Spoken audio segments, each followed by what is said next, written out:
नमस्कार, कैसे हैं आप? फिक्र आपकी में एक बार फिर से आपका स्वागत है। कुछ तस्वीरें अपने आप बहुत कुछ बोलती हैं।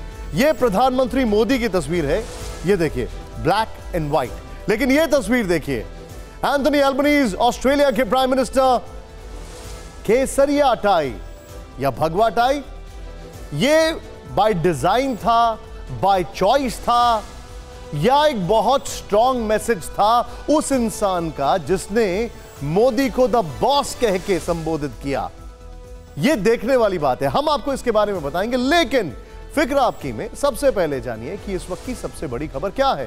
पहली ब्रेकिंग न्यूज आपके सामने आ रही है। नई संसद भवन के उद्घाटन के दिन महापंचायत का ऐलान। पहलवानों ने बिल्डिंग के सामने महिला पंचायत का किया ऐलान। पहलवान विनेश फोगाट ने कहा, हमारी पंचायत शांतिपूर्ण होगी। और दूसरी ब्रेकिंग न्यूज इस वक्त आ रही है। नए संसद भवन के उद्घाटन से टीएमसी का किनारा हो चुका है, क्योंकि उद्घाटन समारोह में टीएमसी शामिल नहीं होगी। डेरेक ओब्रायन पार्टी के जो नेता हैं, उन्होंने ट्वीट करके इसकी जानकारी दी है। तीसरी बड़ी खबर आ रही है। केंद्र के अध्यादेश के खिलाफ केजरीवाल को ममता का साथ। कोलकाता में केजरीवाल ने ममता बनर्जी से की मुलाकात। केंद्र के अध्यादेश का विरोध करेगी ममता की पार्टी टीएमसी। चौथी बड़ी खबर, बीजेपी अध्यक्ष जेपी नड्डा और केंद्रीय मंत्रियों की बैठक हुई है। मोदी सरकार के 9 साल पूरे होने के कामकाज की जिम्मेदारी जो है वो तय हुई है और कार्यक्रमों का एक मेगा प्लान तैयार किया गया है। एक और बड़ी खबर आ रही है। श्री कृष्ण जन्मभूमि और शाही ईदगाह विवाद के मामले से जुड़ी मस्जिद कमेटी की ट्रांसफर एप्लीकेशन जिला जज ने की है स्वीकार। सिविल जज सीनियर डिवीजन की अदालत में होगी सुनवाई। छठी ब्रेकिंग न्यूज इस वक्त जो आपके सामने आ रही है वो जैसलमेर में TV9 भारतवर्ष की मुहिम का असर हुआ है। डीएम टीना डाबी ने पाक विस्थापितों को दिया मकान का हक। 40 बीघा जमीन पर 250 परिवारों को बसाने की योजना है। सातवीं ब्रेकिंग न्यूज, महाराष्ट्र की शिंदे फडणवीस सरकार का एक बड़ा फैसला आया है। 2 बड़े धार्मिक स्थलों पंढरपुर और अक्कलकोट का डेवलपमेंट प्लान मंजूर है। पंढरपुर यात्रा के लिए अनुदान राशि को 5 से 10 करोड़ किया गया है। और 8वीं बड़ी खबर यह आ रही है कि दिल्ली में एलजी और सरकार के बीच फिर छिड़ी तकरार। सौरभ भारद्वाज ने कहा, एलजी साहब काम का अनुचित श्रेय न लें। बलसुआ झील का कार्य दिल्ली जल बोर्ड ने किया है, सौरभ भारद्वाज ने कहा। और 9वीं ब्रेकिंग न्यूज, बड़ी अच्छी खबर है। यूपीएससी में लड़कियों ने फिर मारी बाजी। दिल्ली यूनिवर्सिटी की छात्रा इशिता किशोर ने किया टॉप 4 रैंक पर भी बेटियों ने ही जमाया कब्जा। लेकिन ब्रेकिंग न्यूज के बाद अब आपको बताना यह जरूरी हो जाता है कि आज आपके लिए कौन कौन सी बड़ी खबरें हम लेकर आए हैं। पहली बड़ी खबर है वो जरा ध्यान से देखिए। केसरिया टाई पहनकर एल्बनीज ने आज पीएम मोदी का स्वागत किया और उन्हें बॉस कहा। क्या था मोदी का बॉस वाला अंदाज, दिखाएंगे भी और सुनाएंगे भी। दूसरी बड़ी खबर है, राहुल गांधी ने ट्रक से यात्रा की है। आप चौंक गए होंगे, लेकिन कल रात ऐसा ही हुआ। हम आपको दिखाएंगे कि राहुल की ट्रक यात्रा का राजनीति शास्त्र क्या है। फिर तीसरी बड़ी खबर की अगर बात की जाए, इसको जरा ध्यान से देखिएगा, क्योंकि केजरीवाल अब विपक्ष जोड़ो अभियान में कूद पड़े हैं। केंद्र के अध्यादेश के बहाने 2024 की चुनावी पिक्चर तैयार करने में जुट गए हैं। चौथी बड़ी खबर है, ब्रजभूषण और पहलवानों के बीच जारी लड़ाई की, जिसमें अब मंथरा और केकेई के नाम की एंट्री हो गई है। पांचवी बड़ी खबर, आज बागेश्वर बाबा के बयानों की तुलना पीएफआई और सिमी से की गई। किसने की, क्यों की, पूरी खबर एक्सक्लूसिवली देखिएगा। लेकिन सबसे पहले बात करते हैं बॉस वाले अंदाज की। ब्रांडिंग वॉल दिखाइए। अब ये जो बॉस वाले अंदाज की हम बात कर रहे हैं, ये देखिए तस्वीरें। एक हाथ से उनका हाथ पकड़ा हुआ है और ये देखिए बात।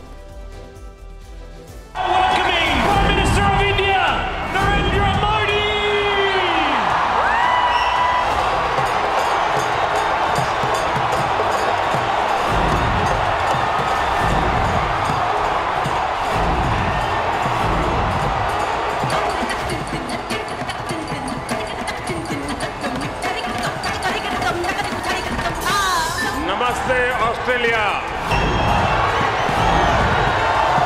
Prime minister Modi is the boss.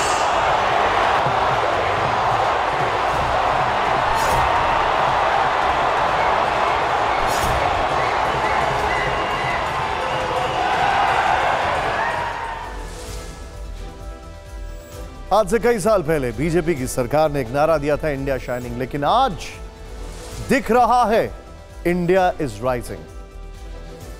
बड़ी बात, प्रधानमंत्री नरेंद्र मोदी का डंका जापान से पापुआ न्यू गिनी और अब ऑस्ट्रेलिया में भी बजा है।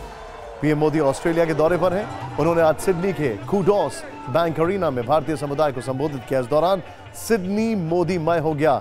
इसकी बानगी ऐसे समझिए कि ऑस्ट्रेलिया के प्रतिष्ठित अखबार सिडनी मॉर्निंग हेरल्ड ने लिखा, कूडोस बैंक अरीना के कार्यक्रम के दौरान प्रधानमंत्री मोदी का रॉक स्टार की तरह स्वागत हुआ है। खुद ऑस्ट्रेलिया के पीएम ने मंच से ही प्रधानमंत्री मोदी को द बॉस कहा है। ओलंपिक स्टेडियम में मौजूद भारतीय मूल के 20,000 लोगों ने प्रशंसा में कहा, मोदी वर्ल्ड लीडर हैं, उन पर गर्व है। प्रधानमंत्री मोदी ने भारतीय समय के अनुसार दोपहर 1:30 बजे ऑस्ट्रेलिया के स्टेडियम से संबोधित किया। हो सकता है आपने वो भाषण सुना भी होगा, लेकिन क्या आपने वो सब सुना जो भाषण के बाद स्टेडियम में मौजूद लोगों ने कहा? सोचिए, जब मोदी उनके बीच पहुंचे, हमने उन आवाजों को सुना, मोदी के लिए वहां मौजूद लोगों की दीवानगी देखी और आपके लिए एक रिपोर्ट तैयार की है। देखिए जरा उसे।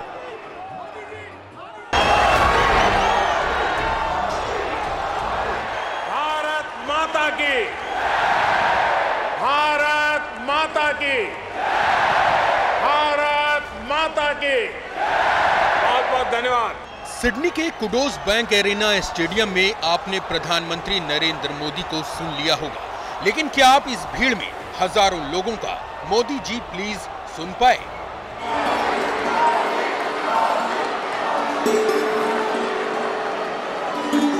भारत माता की, भारत माता की।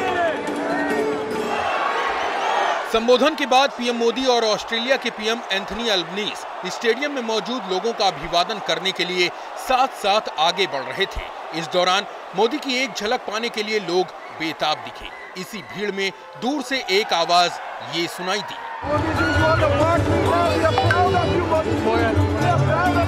बोलो भारत माता की, भारत माता की। भारतीय मूल के हजारों लोगों का प्रधानमंत्री मोदी के लिए ऐसा उत्साह देखकर ऑस्ट्रेलियाई पीएम भी हैरान रह गए। वो खुद किसी फैन की तरह मोदी के साथ सेल्फी लेने लगे। सिडनी में अपने देश के प्रधानमंत्री के लिए हजारों भारतीयों में गजब की दीवानगी दिखी। कोई सिर्फ उनका दीदार करना चाहता था, तो कोई उन्हें दूर से ही छू लेना चाहता था।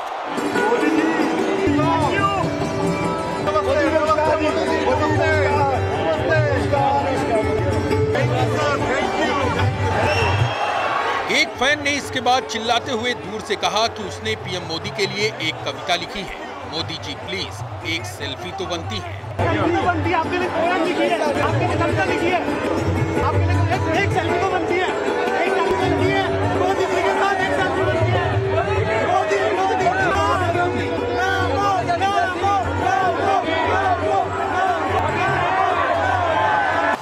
इस स्टेडियम में पीएम मोदी की एंट्री भी जोरदार रही। यहाँ भी नाटू नाटू गाने की गूंज सुनाई दी। 6 पुजारियों ने मिलकर दोनों लीडर्स का पारंपरिक स्वागत किया। एक पुजारी ने पीएम मोदी के सामने मंत्र पढ़े तो दूसरे ने अल्बनीज के सामने। लेकिन इन सब में सबसे अनोखी तस्वीर ये दिखी, ऑस्ट्रेलिया की स्मोकिंग सेरेमनी, वो परंपरा जिसके बारे में कहा जाता है कि इसे निभाने से सब कुछ शुभ होता है और भारत ऑस्ट्रेलिया की ऐतिहासिक दोस्ती नई ऊंचाइयों को छुए, इसके लिए पीएम मोदी और पीएम अल्बनीज के सामने हर बल धुआं किया गया। मजेदार बात यह है कि एंथनी अल्बनीज को भी पता है कि भारत की जो कम्युनिटी ऑस्ट्रेलिया में है वो अब सबसे ज्यादा है न्यूजीलैंड और चाइना की कम्युनिटी को भी बीट करके। तो अगर उनको भी चुनाव जीतना है या आगे बढ़ना है तो इस कम्युनिटी का ध्यान रखना होगा। यह है बढ़ते भारत की ताकत पूरी दुनिया में। प्रधानमंत्री मोदी और ऑस्ट्रेलिया के पीएम एंथनी अल्बनीज की मुलाकात पहले जापान के हिरोशिमा में हुई, फिर प्रधानमंत्री मोदी पापुआ न्यू गिनी चले गए और अल्बनीज ऑस्ट्रेलिया। अल्बनीज ने पीएम मोदी से कहा था कि वो उनकी मेजबानी का इंतजार कर रहे हैं और आज जब मोदी के साथ सिडनी के ओलंपिक स्टेडियम पहुंचे तो वो भी मोदी की लोकप्रियता देखकर दंग रह गए। उन्होंने पीएम मोदी को मंच से ही द बॉस कह डाला।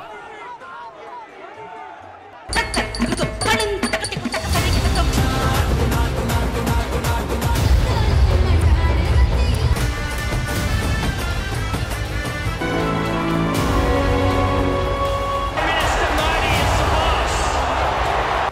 सिडनी के स्टेडियम में वैसे तो कई ऐसी अद्भुत तस्वीरें देखने को मिली जिससे 140 करोड़ हिंदुस्तानियों का सीना गर्व से चौड़ा हो गया, लेकिन इन सब में सबसे खास तस्वीर ये थी जो सोशल मीडिया के हर प्लेटफॉर्म पर चर्चा का विषय बन गई। ये थी ऑस्ट्रेलिया के पीएम एंथनी अल्बनीज की भगवा टाई, वो रंग जो भारत में कभी कभी राजनीति की वजह बन जाता है, लेकिन यही भगवा टाई सिडनी के ओलंपिक स्टेडियम में भारत के साथ ऑस्ट्रेलिया के ऐतिहासिक रिश्तों की नई कहानी कह रही थी।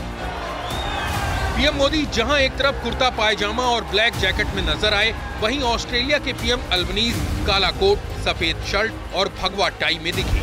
वो पूरी तरह से मोदीमय थे। उन्होंने सम्मान में प्रधानमंत्री मोदी को बॉस भी कहा। I have to say that the warmth and the energy here tonight is absolutely second to none. Prime Minister Modi is the boss. ऑस्ट्रेलियाई पीएम ने ऐसा अद्भुत नजारा इससे पहले कभी नहीं देखा था, उस दौरान भी नहीं जब कई साल पहले इसी स्टेडियम में अमेरिका के मशहूर सिंगर ब्रूस स्प्रिंगस्टीन का लाइव कंसर्ट हुआ था। अल्बनीज तब सिंगर ब्रूस का शो देखने यहाँ आए थे। सुनिए उन्होंने उस शो को याद करके कैसे मोदी मैजिक का बखान किया। I said to my friend the Prime Minister before, the last time I saw someone on the stage here was Bruce Springsteen, and he didn't get the welcome that Prime Minister Modi has got.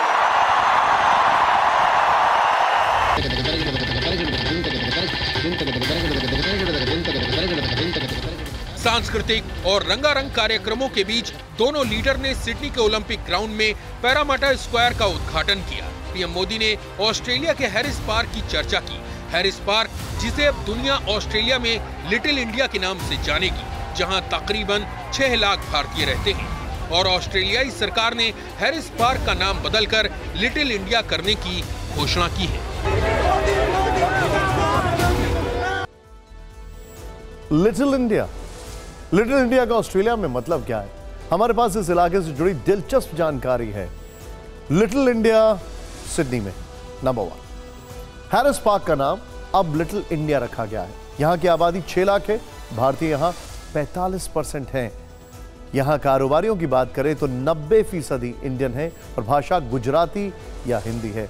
Australia की 2021 की जनगणना के मुताबिक इस देश में 6,70,000 भारतीय हैं।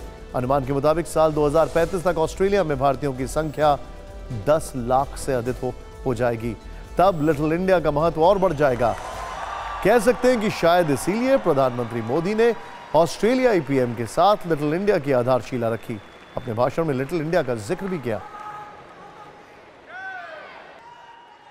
हमारे यहाँ खाना बनाने का तरीका भले अलग अलग है, लेकिन अब मास्टर शेफ हमें जोड़ता है, और यही वजह है कि पैरामाटा स्क्वायर किसी के लिए परमात्मा चौक बन जाता है।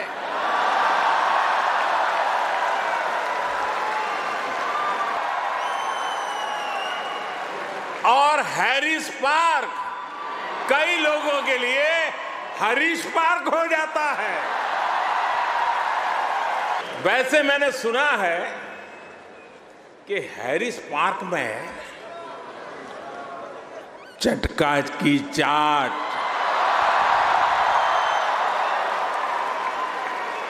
जयपुर स्वीट्स की जलेबी, उसका तो कोई जवाब ही नहीं है।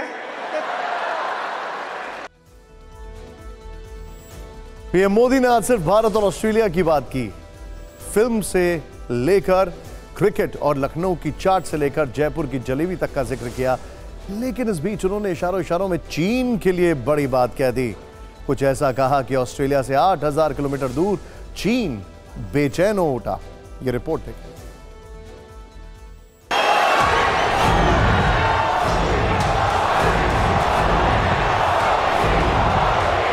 सिडनी में भारत और ऑस्ट्रेलिया के प्रधानमंत्रियों के बीच दमदार दोस्ती देखने को मिली। कभी पीएम मोदी अल्बनीज से गर्मजोशी से हाथ मिलाते दिखे, तो कभी अल्बनीज पीएम मोदी के कान में कुछ कहते नजर आए। मोदी कभी अल्बनीज को गले लगाते दिखे, तो कभी अल्बनीज पीएम मोदी का हाथ पकड़कर नई ऊंचाइयों को छूते दिखे। कहने को पहली नजर में कह सकते हैं कि ये भारत और ऑस्ट्रेलिया के बीच कूटनीतिक रिश्तों में नई गर्माहट थी, लेकिन इसका असर 8000 किलोमीटर दूर बीजिंग में देखने को मिला। वहां से कोई बयान तो सामने नहीं आया, लेकिन तिलमिलाहट को ऑस्ट्रेलिया और हिंदुस्तान दोनों मित्र देशों ने महसूस किया। असल में पीएम मोदी ने अपने संबोधन में हिंद महासागर का जिक्र किया था। कहा था कि भारत ऑस्ट्रेलिया में भौगोलिक दूरी भले हो, लेकिन हिंद महासागर दोनों देशों को जोड़ता है। हमारे बीच भौगोलिक दूरी जरूर है, लेकिन हिंद महासागर हमें आपस में जोड़ता है। हमारी जीवन शैलियां भले अलग अलग हो, लेकिन अब योगा ये भी हमें जोड़ता है। चीन हिंद प्रशांत क्षेत्र में अपनी ताकत को बढ़ा रहा है। हिंद महासागर में उसकी विस्तारवादी चालाकियों से दुनिया परिचित है। क्वाड का गठन भी इस इलाके में बीजिंग को काउंटर करने के लिए ही किया गया। क्वाड में ऑस्ट्रेलिया और भारत दोनों शामिल हैं। ऐसे में जब पीएम मोदी सिडनी में हिंद महासागर का जिक्र कर रहे थे, तो बीजिंग को मिर्ची लगना स्वाभाविक था। ठीक उसी तरह जैसे कुछ दिन पहले हिरोशिमा में हुई क्वाड की बैठक में भारत ने चीन को दो टूक कहा था कि इस इलाके में उसकी दादागिरी बर्दाश्त नहीं की जाएगी। ऑस्ट्रेलिया का क्वाड में बहुत बड़ा रोल है। एंथनी एल्बनीज को जब वो सत्ता में आए तो उससे पहले कहा जाता था कि उनकी पार्टी जो है वो चाइना के प्रति नर्म होगी, लेकिन धीरे धीरे ये दाग उनके ऊपर से हटने लगा और दिखाई दे रहा है कि वो चाइना के खिलाफ काफी सख्ती से पेश आ रहे हैं। अब प्रधानमंत्री मोदी के भाषण की वो बड़ी बातें जिसने बदलते भारत की दुनिया में एक नया नक्शा खींच दिया, चाहे वो विकसित राष्ट्र बनने का सपना हो या मदर ऑफ डेमोक्रेसी और 2014 का वादा। वो सब कुछ देखिए सिडनी के इस खास फिल्म में। फ्रेंड्स, मैं जब 2014 में आया था तो आपसे एक वादा किया था। वादा ये था कि आपको फिर भारत के किसी प्रधानमंत्री का 28 साल तक इंतजार नहीं करना पड़ेगा।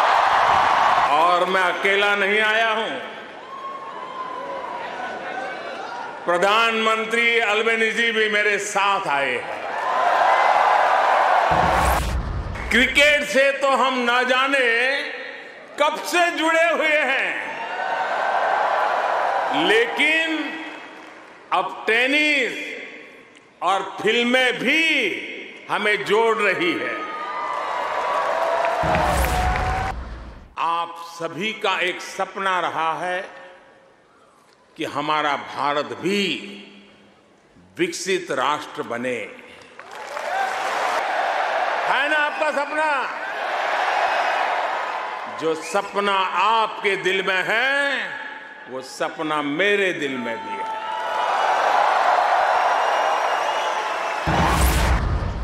भारत मदर ऑफ डेमोक्रेसी है।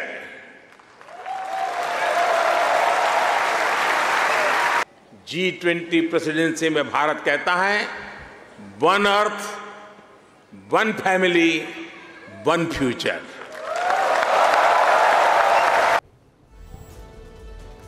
अपने देश में जो लोग कर्नाटक चुनाव में बीजेपी की हार पर खुश हुए थे, क्या वो लोग आज सिडनी में मोदी का मेगा शो देखकर उदास और बदहवास हुए होंगे? ये सवाल दिलचस्प है क्योंकि मोदी का ये कामयाब विदेश दौरा कर्नाटक के नतीजों के बाद हुआ है। इससे 2024 के लिए आप मोदी का वर्ल्ड ट्रेलर भी कह सकते हैं, जिसमें प्रशंसा वाली ये कहानी सिर्फ एक देश या एक मंच या फिर एक कार्यक्रम तक सीमित नहीं है। जहां मोदी को ऑस्ट्रेलिया के पीएम ने बॉस मान लिया हो और सिर्फ 2 दिन पहले पापुआ न्यू गिनी पहुंचने पर मेजबान देश के प्रधानमंत्री जेम्स मार्पे ने उनके पैर छूकर स्वागत किया हो, बल्कि पीएम मोदी की लोकप्रियता का अंदाजा आप ऐसे भी लगा सकते हैं कि खुद को सुपर पावर समझने वाले अमेरिका के राष्ट्रपति जो बाइडेन तक ने हिरोशिमा में पीएम मोदी से ऑटोग्राफ मांग लिया था। और ये क्वाड की बैठक में हुआ था। जबकि 2 महीने पहले की बात करें तो इटली की पहली महिला प्रधानमंत्री जॉर्जिया मेलोनी ने पीएम मोदी की जमकर तारीफ की थी। उन्हें दुनिया के सभी लीडर्स में लोकप्रिय बताया था। और दुनिया में मोदी का जादू ऐसे समय में नई ऊंचाई को छू रहा है जब कंसल्टिंग फर्म मॉर्निंग कंसल्ट के एक सर्वे में उन्हें 78% रेटिंग के साथ दुनिया का सबसे लोकप्रिय नेता माना गया है। और इसी सर्वे में अमेरिका के राष्ट्रपति जो बाइडेन 6ठे नंबर पर और ब्रिटेन के प्रधानमंत्री ऋषि सुनक 10वें नंबर पर है। अगर प्रधानमंत्री नरेंद्र मोदी ग्लोबल लीडर्स की राह में नए माइलस्टोन टच कर रहे हैं तो इधर राहुल गांधी भी 2024 के लोकसभा चुनाव से पहले पीपल कनेक्ट के नए रास्ते पर आगे बढ़ रहे हैं। यह तस्वीरें आप राहुल गांधी की ट्रक यात्रा की देख रहे हैं जो हम आपको दिखाने जा रहे हैं। राहुल गांधी सोमवार को दिल्ली से शिमला के लिए निकले थे। इस दौरान उन्होंने हरियाणा के मुरहाब गुरुद्वारे पर रुकवाया, फिर गुरुद्वारे में माथा टेका। इसके बाद उन्होंने कुछ कांग्रेसी कार्यकर्ताओं से भी बातचीत की, साथ ही गुरुद्वारे में लंगर का प्रसाद भी ग्रहण किया। सुप्रिया श्रीनेत समेत कई कांग्रेसी नेताओं ने राहुल गांधी के वीडियो को अपने ट्विटर हैंडल पर शेयर किया है। एक नजर में राहुल गांधी की ट्रक यात्रा महज एक संयोग लग सकती है, लेकिन यह संयोग नहीं बल्कि कर्नाटक जीत से उत्साहित राहुल गांधी का पॉलिटिकल प्रयोग लगता है, क्योंकि राहुल गांधी की नजर अब हरियाणा के विधानसभा चुनाव पर है। सोमवार को ही कांग्रेस ने हिमाचल और कर्नाटक की तर्ज पर हरियाणा में 5 गारंटी देने की घोषणा की है। उसी रात राहुल ट्रक में सवार हुए। राहुल की ट्रक यात्रा के अगले ही दिन यानी आज कांग्रेस ने हरियाणा के जिंद में हाथ से हाथ जोड़ो रैली की है। दरअसल भारत जोड़ो यात्रा ने कर्नाटक में कांग्रेस की जीत में जो भूमिका निभाई है, अब उसी यात्रा को अपनी ताकत बनाकर राहुल गांधी हरियाणा में कांग्रेस के पंजे को मजबूत करना चाहते हैं। इसकी पहली कड़ी में उन्होंने ट्रक यात्रा की है। राहुल गांधी पिछले काफी वक्त से पॉलिटिक्स का यह फॉर्मूला आजमा रहे हैं। भारत जोड़ो यात्रा से उन्होंने इसकी शुरुआत की और कर्नाटक चुनाव में बढ़ चढ़कर इसका इस्तेमाल किया। वो लोगों के बीच जा रहे हैं, उनकी समस्याएं सुन रहे हैं और उनसे सीधे कनेक्ट करने की कोशिश कर रहे हैं। हमने राहुल गांधी के कुछ वीडियो और तस्वीरों की एक रील तैयार की है, पहले आप वो देखिए, फिर आपको दिखाएंगे कि राहुल की यात्रा का चुनावी गणित यानी कि पॉलिटिकल कैलकुलेशन क्या है।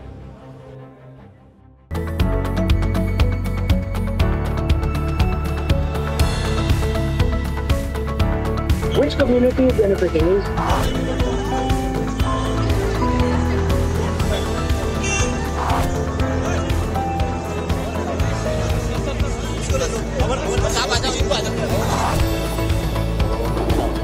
और आप काम जो धंधा होना फ्यूचर काम आना है। एम्प्लॉयमेंट नहीं है सर, इसीलिए हम यहाँ 100 रुपए के काम को आए। सर यही नाश्ता है हमारा, ब्रेकफास्ट।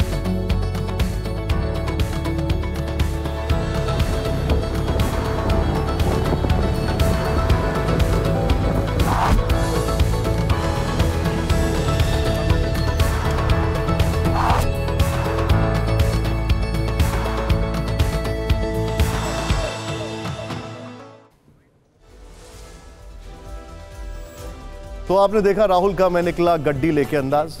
तो राहुल गांधी जनता से सीधे जुड़ने के लिए अलग अलग तरह के फॉर्मूले आजमा रहे हैं। राहुल गांधी ने ट्रक यात्रा के जरिए जिन ट्रक ड्राइवरों की समस्याएं सुनी, उनके बारे में कुछ तथ्य जान लेना जरूरी है। बड़े इंटरेस्टिंग फैक्ट्स हैं। एक रिपोर्ट के मुताबिक देश में करीब 90 लाख ट्रक ड्राइवर्स हैं। हर साल करीब 9 लाख नए ट्रक ड्राइवर्स की जरूरत होती है। ज्यादातर ट्रक ड्राइवर पंजाब, हरियाणा और यूपी से आते हैं। 75% को पुलिस और स्थानीय समूह के जो लोग हैं वो परेशान करते हैं। 72% ट्रक ड्राइवर्स के लिए कम और अनियमित आय बड़ी समस्या है। 36% मानते हैं कि इस पेशे में कोई गरिमा या सम्मान नहीं है। 2 आंकड़े और हैं। कई ट्रक कहा जाता है कि कई कहना गलत नहीं होगा कि राहुल गांधी का यात्रा वाला पॉलिटिकल फॉर्मूला कर्नाटक में भी कामयाब रहा। एक छोटे से आंकड़े के जरिए आपको समझाते हैं। राहुल गांधी की भारत जोड़ो यात्रा कर्नाटक की 20 विधानसभा सीटों से होकर गुजरी और कांग्रेस ने इनमें से 15 सीटें अपनी झोली में कर ली।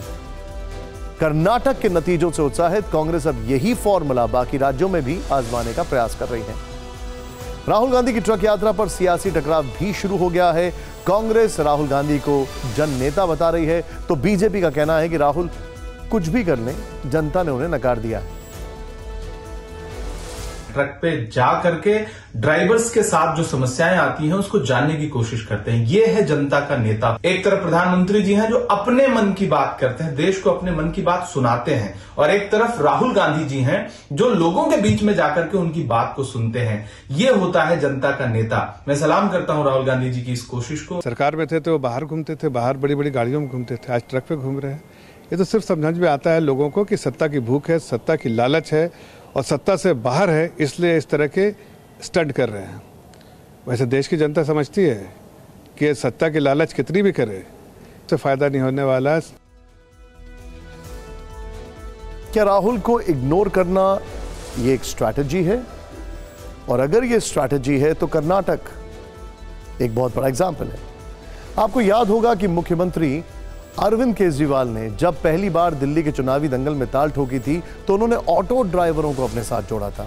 वो ऑटो ड्राइवरों का भरोसा जीतने में कामयाब रहे और एक बड़े वोट बैंक को साथ जोड़ पाए।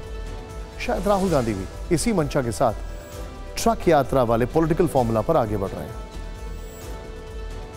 क्योंकि हमने जिक्र अरविंद केजरीवाल का किया है तो राहुल गांधी कांग्रेस को मजबूत करने के लिए ट्रक यात्रा कर रहे हैं, तो दिल्ली के मुख्यमंत्री अरविंद केजरीवाल विपक्ष जोड़ो अभियान में लगे हुए हैं।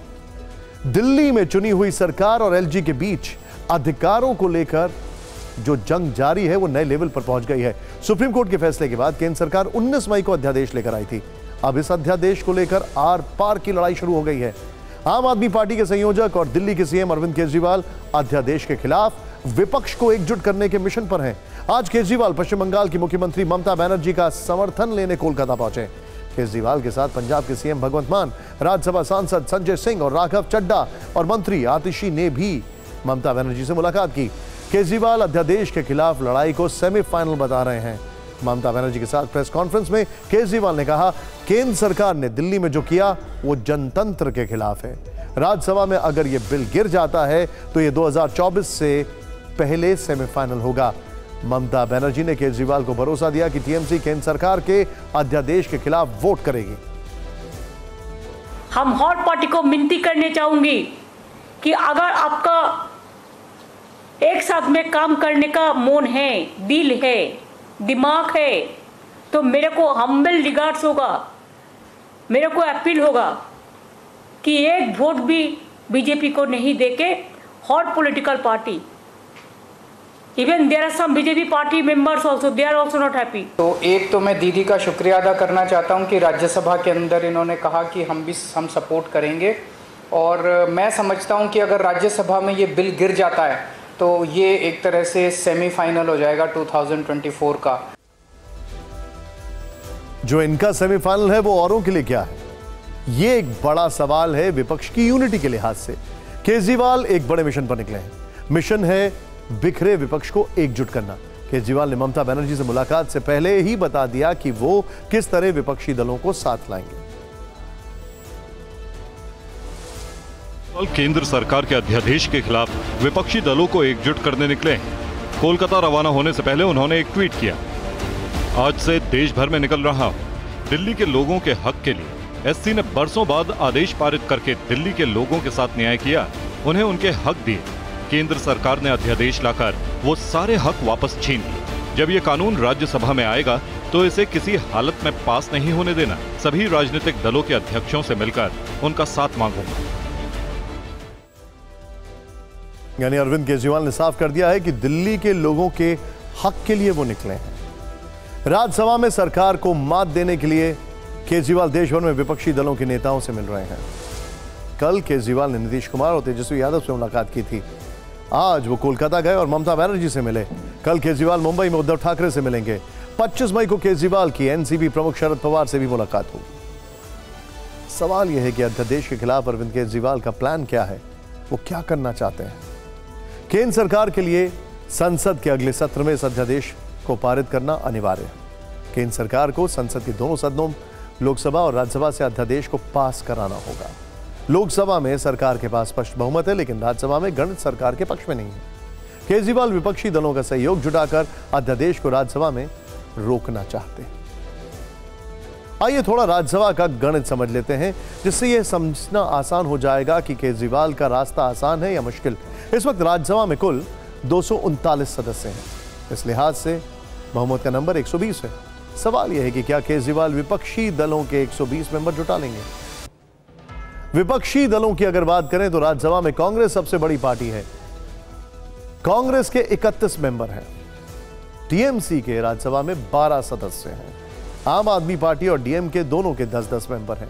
अगर विपक्षी खेमे में RJD, JDU, left, NCP, KCR की बीआरएस और समाजवादी पार्टी और दूसरे छोटे दलों के सदस्यों को भी जोड़ दें तो यह नंबर 104 होता है। केजरी, ये देखिए आपके सामने, और ये नंबर टोटल आता है 104, जो कि यहां पर आपको दिखाई दे रहा है। केजरीवाल के लिए विपक्ष की इन पार्टियों को अपने साथ लाना बहुत मुश्किल होगा, जबकि राज्यसभा में बीजेपी के अकेले 93 मेंबर हैं। लेकिन बीजेडी और वाईएसआर कांग्रेस जैसी पार्टियां अक्सर केंद्र सरकार का समर्थन करती रही हैं। दोनों पार्टियों के 9 मेंबर हैं। ऐसे में अगर ये दोनों पार्टियां अध्यादेश के समर्थन में खड़ी रही तो केंद्र सरकार के लिए ज्यादा दिक्कत नहीं होगी। और जिस तरीके से हमारे इस शो में, इसी स्टूडियो में संजय सिंह जी ने कांग्रेस के ऊपर बड़े बड़े वार किए, उससे लगता नहीं है कि कांग्रेस उनके साथ जाएगी। अरविंद केजरीवाल के रास्ते में सबसे बड़ी मुश्किल कांग्रेस को साथ लाने की है। केंद्र के अध्यादेश पर कांग्रेस में मतभेद दिखने लगे हैं। सेंट्रल लीडरशिप 2024 के लिए विपक्षी एकता के लिए केजरीवाल के साथ खड़े होने के पक्ष में है, लेकिन पंजाब और दिल्ली के कई कांग्रेसी नेता केजरीवाल को समर्थन देने के खिलाफ हैं। कांग्रेस के सीनियर नेता अजय माकन और राजस्थान कांग्रेस के इंचार्ज सुखजिंदर सिंह रंधावा ने तो खुलकर कह दिया है कि केजरीवाल का समर्थन नहीं करना चाहिए। अजय माकन ने ट्विटर पर लंबी पोस्ट लिखकर इनकी वजह भी गिना दी। अजय माकन ने कहा कि केजरीवाल का समर्थन करके कांग्रेस बाबा साहब अंबेडकर, पंडित जवाहरलाल नेहरू, सरदार पटेल और पीवी नरसिम्हा राव के फैसलों के विरोध में खड़ी हो जाएगी। अजय माकन ने कहा कि केजरीवाल वो अधिकार मांग रहे हैं जो शीला दीक्षित, मदन लाल खुराना, साहिब सिंह वर्मा और सुषमा स्वराज जैसे पूर्व मुख्यमंत्रियों को कभी नहीं मिला। सोचिए जरा, तो अब ये पूरा मैथमेटिक्स क्या है? लेकिन एक तरफ कर्नाटक में जीत और दूसरी तरफ केजरीवाल का ये मूव, अगर ये मूव कामयाब हो जाता है तो फिर विपक्ष को एक उम्मीद दिखने लगेगी। लेकिन क्या विपक्ष इस मुद्दे पर एकजुट हो पाएगा? Big question. चलिए अब देखते हैं इस वक्त की टॉप 9 बड़ी खबरें। अब वोटर कार्ड बनवाने के लिए नहीं करनी पड़ेगी मशक्कत। 18 साल उम्र होते ही अपने आप वोटर लिस्ट में जुड़ेगा नाम। मोदी सरकार जल्द लाने वाली है नया कानून। कर्नाटक विजय से उत्साह में कांग्रेस। महाराष्ट्र में कांग्रेस कोर कमेटी की बैठक के बाद नाना पटोले ने कहा, पहले के हालात अलग थे, अब ताजा हालात के हिसाब से चर्चा कर सीटों का होगा बंटवारा। 2024 के लिए विपक्षी एकता में जुटे बिहार के सीएम नीतीश कुमार पर गिरिराज सिंह का तंज। कहा, नीतीश जी से बिहार संभल नहीं रहा और पीएम बनने के सपने देख रहे हैं। यूटी खादर ने कर्नाटक विधानसभा स्पीकर के लिए दाखिल किया नामांकन। इस मौके पर सीएम सिद्धरामैया और deputy CM DK Shivakumar रहे मौजूद। कांग्रेस से 5 बार विधायक रह चुके हैं यूटी खादर। मुंबई के भांडुप में लव जिहाद का मामला सामने आने के बाद लव जिहाद पर कानून की मांग तेज। बीजेपी नेता किरीट सोमैया ने कहा, लव जिहाद पर जल्द कानून लाए शिंदे सरकार। एमपी में वोटरों को लुभाने के लिए खास अंदाज में तैयारियां शुरू। राजगढ़ जिले में कांग्रेस नेता रघु परमार ने गांव में महिलाओं और बच्चों को कराई हेलीकॉप्टर की सैर। कहा, इसमें कोई राजनीति नहीं, गरीब लोगों को राइड कराना सपना था। शराब घोटाला मामले में मनीष सिसोदिया को राउज एवेन्यू कोर्ट में किया गया पेश। आपने पुलिसकर्मी पर लगाया मनीष सिसोदिया से बदसलूकी का आरोप। कहा, पुलिसकर्मी ने मनीष सिसोदिया के साथ बदसलूकी की। दिल्ली में भीषण गर्मी के बीच बिजली की मांग ने तोड़ा रिकॉर्ड। दिल्ली में पीक पावर डिमांड सोचिए 6,916 मेगावाट तक पहुंच गई है। नाभा जेल ब्रेक कांड में आरोपी कश्मीर सिंह गलवड्डी पर एनआईए ने रखा 10 लाख का इनाम। एनआईए को खालिस्तानी आतंकी की टेरर गैंगस्टर नेटवर्क सहित कई मामलों में तलाश है। तो टॉप 9 से पहले हम बात कर रहे थे अरविंद केजरीवाल की, अब बात कर रहे हैं आम आदमी पार्टी की और खासकर ये दो जो बड़ी तस्वीरें आज हमारे सामने आई हैं। ध्यान से देखिएगा, ये दो तस्वीरें। दिल्ली में न सिर्फ अध्यादेश को लेकर तकरार बढ़ी है, बल्कि जेल में बंद आम आदमी पार्टी के 2 नेताओं को लेकर सियासी संग्राम घमासान छिड़ चुका है। आज दिल्ली के शिक्षा मंत्री आतिशी ने मनीष सिसोदिया का एक वीडियो शेयर किया है। वीडियो में दिल्ली पुलिस के लोग मनीष सिसोदिया को घेर कर ले जाते दिख रहे हैं। यह वीडियो दिल्ली की राउज एवेन्यू कोर्ट का है। सिसोदिया को कोर्ट में पेशी के लिए लाया गया था। आम आदमी पार्टी ने आरोप लगाया कि दिल्ली पुलिस ने सिसोदिया के साथ दुर्व्यवहार किया है। वीडियो के आधार पर दावा किया गया कि एक पुलिस वाला मनीष सिसोदिया का गला पकड़कर ले जाते दिख रहा है। ऐसी तस्वीरें सामने आने के बाद आम आदमी पार्टी ने इसे मुद्दा बना दिया। इस मामले में दिल्ली के सीएम अरविंद केजरीवाल भी कूदे। उन्होंने ट्विटर पर लिखा, क्या पुलिस को इस तरह मनीष जी के साथ दुर्व्यवहार करने का अधिकार है? क्या पुलिस को ऐसा करने के लिए कहा गया था ऊपर से? आम आदमी पार्टी के नेताओं ने इस वीडियो को कई बार ट्वीट किया है और दिल्ली पुलिस पर गंभीर सवाल खड़े किए हैं। लगातार लग रहे आरोपों पर दिल्ली पुलिस ने ट्विटर पर ही सफाई दी है। दिल्ली पुलिस ने कहा कि राउज एवेन्यू कोर्ट में पेशी के समय मनीष सिसोदिया के साथ पुलिस दुर्व्यवहार की बात दुष्प्रचार है। वीडियो में प्रचारित पुलिस की प्रतिक्रिया सुरक्षा के लिहाज से जरूरी थी। जुडिशियल कस्टडी में आरोपी द्वारा मीडिया को बयान जारी करना कानून के खिलाफ है, लेकिन इसका काउंटर भी आता है। दिल्ली पुलिस की सफाई पर मंत्री सौरभ भारद्वाज ने पलटवार किया है। उनका क्या काउंटर है, देखिएगा। सौरभ भारद्वाज ने ठगी के मामले में आरोपी सुकेश चंद्रशेखर के वीडियो दिखाकर दिल्ली पुलिस से सवाल पूछ लिया। सौरभ भारद्वाज ने कहा कि दिल्ली पुलिस ने कस्टडी में सुकेश चंद्रशेखर को मीडिया से बात करने क्यों दिया। उन्होंने सिसोदिया का गला पकड़ने वाले पुलिसकर्मी को सस्पेंड करने की मांग की है। हमें अक्सर चिंता होती थी कि जेल में उनके साथ गलत बर्ताव हो रहा है,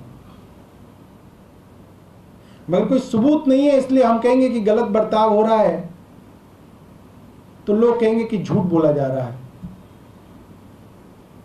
आज जो राउज एवेन्यू में देखने में मिला, मुझे लगता है कि उससे एक बात बड़ी साफ है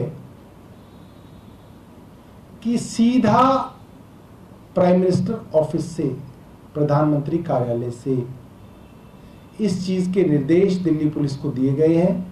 और मुझे वो जो पुलिस वाले हैं उनका सस्पेंशन हो ना हो उससे क्या फर्क पड़ता है? उससे कोई फर्क नहीं पड़ता। उसकी कोई अहमियत ही नहीं है उस पुलिस वाले की। उसको जो ऑर्डर दिए गए वो ऑर्डर उसने किए। लगातार दूसरा दिन है जब दिल्ली में तस्वीरों पर राजनीति हो रही है। कल और आज लगातार 2 दिन दिल्ली की राजनीति में 2 तस्वीरें छाई हुई हैं। आज मनीष सिसोदिया के वीडियो के जरिए आम आदमी पार्टी ने दिल्ली पुलिस और केंद्र सरकार पर हमले किए, तो कल सत्येंद्र जैन की एक तस्वीर सामने आई। मनी लॉन्ड्रिंग केस में तिहाड़ जेल में बंद दिल्ली सरकार के पूर्व मंत्री सत्येंद्र जैन को कल इलाज के लिए सफदरजंग अस्पताल लाया गया था। इस दौरान अस्पताल में बैठे सत्येंद्र जैन की एक तस्वीर सामने आई जिसमें वो काफी कमजोर दिख रहे हैं। उनका वजन काफी कम दिख रहा है।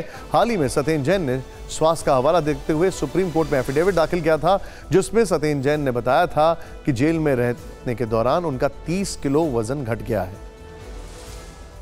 सत्येंद्र जैन की कल वाली तस्वीर वाकई हैरान करने वाली है, क्योंकि 1 साल के अंदर सत्येंद्र जैन पूरी तरह बदले हुए दिख रहे हैं। आपको सत्येंद्र जैन की 2 तस्वीरें हम दिखा रहे हैं। पहली तस्वीर है पिछले साल 30 मई की। 30 मई को 2022 को सत्येंद्र जैन को गिरफ्तार किया गया था। 1 साल पहले सत्येंद्र जैन का वजन था 97 kgs। दूसरी तस्वीर कल अस्पताल की है, जिसमें दिख रहा है कि सत्येंद्र जैन का वजन काफी घट गया है। पिछले 12 महीनों में सत्येंद्र जैन का वजन 30 से 35 किलो गिर गया है।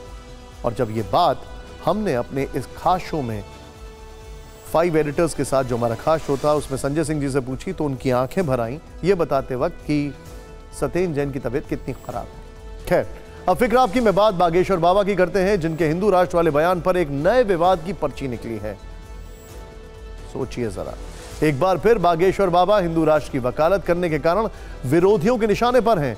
मुस्लिम धर्मगुरु साजिद रशीदी ने हिंदू मुसलमान वाला राग छेड़ दिया।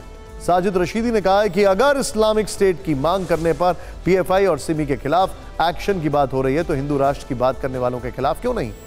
इस बयान के बाद हिंदू और मुस्लिम धर्मगुरुओं के बीच एक नई बहस छिड़ गई है। हमने इस मामले पर अलग अलग प्रतिक्रियाओं वाली एक रील तैयार की है, पहले आप उसको देखिए, उसके बाद आपको पीएफआई, सिमी और बागेश्वर धाम के बीच का अंतर समझाने की कोशिश करते हैं। भारत हिंदू राष्ट्र था, है और फिर से घोषित होकर रहेगा। इस्लामिक स्टेट बनाने पर 2 संगठनों को बिल्कुल बैन किया जा सकता है, तो हिंदू राष्ट्र बनाने पर धीरेन्द्र शास्त्री और उसके धाम को क्यों बैन नहीं किया जा सकता। एक इस देश का विशेषण है, भारत की सभ्यता और संस्कृति को हिंदू राष्ट्र के रूप में ही अभिव्यक्त किया जा सकता है। कौन सी फैसिलिटी ऐसी है जो हिंदू भाइयों को नहीं है इस वक्त, जो हिंदू राष्ट्र में मिल जाएगी।